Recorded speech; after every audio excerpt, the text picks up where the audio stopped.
tous, moi c'est Gauthier Barbet-Vibru. Je suis étudiant ici à l'Estia en première année du cycle ingénieur.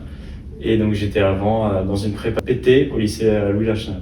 Du coup, moi c'est Alex, je viens de prépa PT au lycée Chevrolier à Angers. Pourquoi as-tu choisi l'Estia après ta filière en prépa? J'ai choisi l'Estia parce qu'en sortant d'une PT, le programme qu'on a ici est vraiment dans la continuité de ce qu'on apprend en PT. Mais aussi, ce qui m'intéressait beaucoup, c'est l'aspect international, et notamment avec tous les doubles diplômes qui sont proposés, parce que c'est quelque chose qui m'intéresse beaucoup. Et du coup, je pense que c'est ça la plus grosse importance que j'ai donnée à l'Estia. Toi, c'était quoi? Moi c'était déjà la dimension internationale, comme tu as dit, surtout les langues qui sont très importantes dans le cursus de l'école. Du coup, comme c'est une école d'ingénieur trilingue, ce que j'ai pas retrouvé ailleurs. Étant donné qu'en prépa, nous en PT, on avait 4 heures de langue par semaine, avec l'espagnol en option. Et ça m'a manqué parce que moi, c'est des matières que j'aime bien, ce qui permet d'échanger avec d'autres gens, et c'est cool de retrouver ça à l'Estia, en plus des doubles diplômes internationaux. Mais aussi la dimension entrepreneuriat, parce que je sais pas si je vais entreprendre dans ma vie, mais c'est un domaine qui m'intéresse, et je trouve qu'ici, on est dans ce qu'on nous a présenté, et maintenant qu'on y est, ce qu'on voit, on est bien accompagné, on est entouré d'un bassin d'entreprises créées dans le coin, et je trouve ça top. Pourquoi est-ce que tu penses que ta filière est bien adaptée au cursus de l'Estia? En PT, on a vu beaucoup de choses de base dans plein de domaines.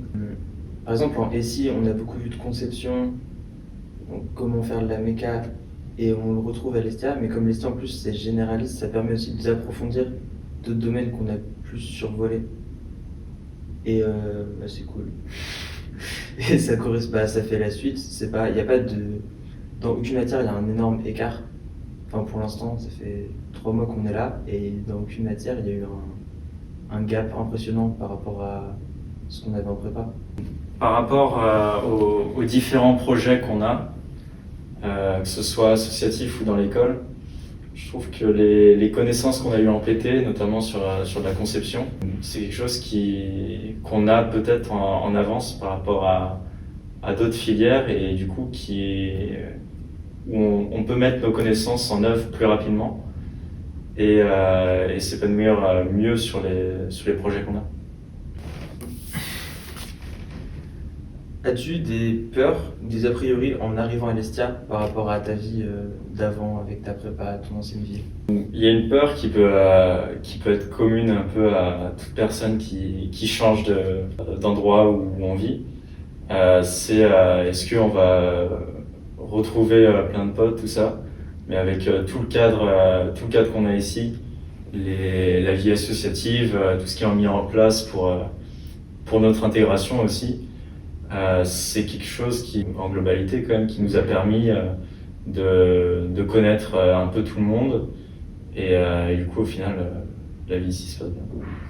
Moi, j'ai eu ma seule peur, c'était pour trouver un logement, parce que je connaissais le Pays Basque en vacances, et je savais qu'un logement à l'année, ça pouvait être compliqué.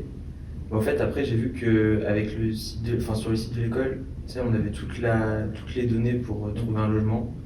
Et du coup, j'ai trouvé en une semaine sans aucun problème. Ça va rejoindre un peu la crainte que j'avais et qui s'est bien passée, mais tu trouves que la vie étudiante, elle se passe comment au Pays Basque? L'écosystème autour, aller à la plage après les cours, la côte en vrai, pizza avec les copains, c'est top pour apprendre à connaître de nouvelles personnes. Toute la vie associative, même au sein de l'Estia, tout ce qui est organisé par le BDE, comme la semaine de réintégration, qui était super pour connaître tout le monde. En vrai, la plupart des gens avec qui je parle maintenant, on s'est rencontrés au 2e jour où je suis arrivé dans le Pays Basque. Et après, toute la vie associative, même dans l'Estia, je fais du surf alors que j'avais jamais fait de surf.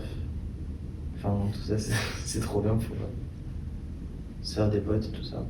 Franchement, après une prépa, ça fait quand même du bien de trouver une vraie vie étudiante. Même si on se relâche pas totalement, mais quand même c'est un gap gigantesque par rapport à la prépa. Et tout ce qui est mis en œuvre par l'école, par les assos, c'est vraiment intéressant. Qu'il y a aussi en général dans le Pays Basque, que ce soit les événements, les jeudis soirs au petit, tout ce qui est à notre disposition, pas très loin, ça nous permet d'avoir une vie étudiante très intéressante. Quelle est la différence entre la vie en prépa et celle en école d'ingé à l'Estia? En prépa, c'est travail, on mange, on dort, on travaille. Et globalement, pendant 2 ans, c'est un peu ce qu'on a fait. Puis vacances, mais avec du travail. Et maintenant, c'est vacances, un peu de travail. Mais ça, c'est pour rire parce que quand même, on a nos cours, certes, mais je trouve que certes, c'est un rythme totalement différent. Et justement, par rapport à ce qu'on a pu faire avant en prépa, maintenant, c'est quand même beaucoup plus cool. Et on a plus de temps libre, on peut en profiter enfin. Moi, c'est En prépa, on avait tous la tête dans le guidon, c'est court, on mange vite, on va travailler. À la fin des cours, tout le monde va réviser. On n'a pas de moment en commun.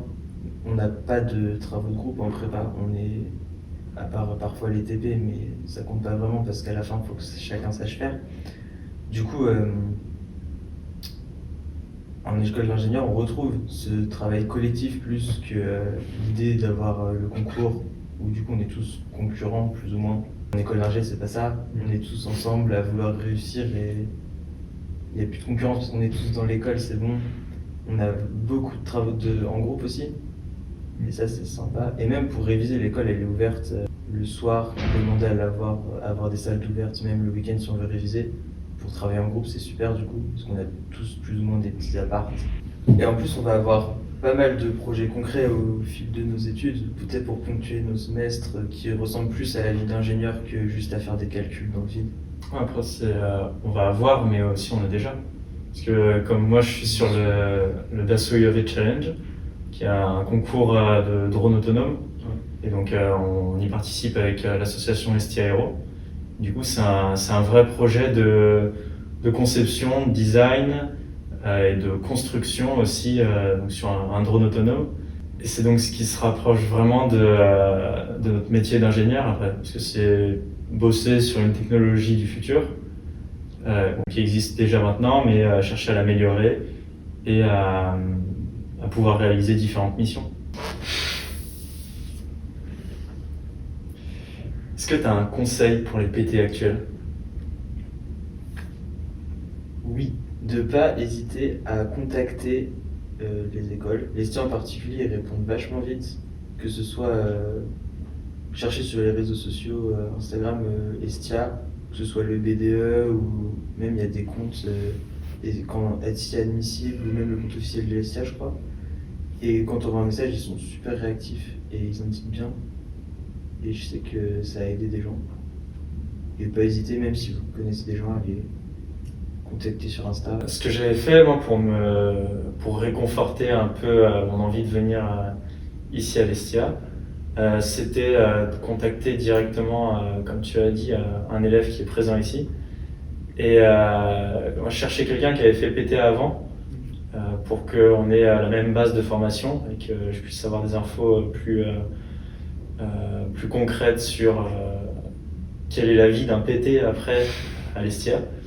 Et du coup, j'étais passé par StudyAdvisor, où en croisant la recherche entre élèves de l'Estia et anciens élèves de PT, donc j'étais tombé sur quelqu'un qui avait pu me donner plein de renseignements, et donc ce qui a confirmé mon choix de l'Estia.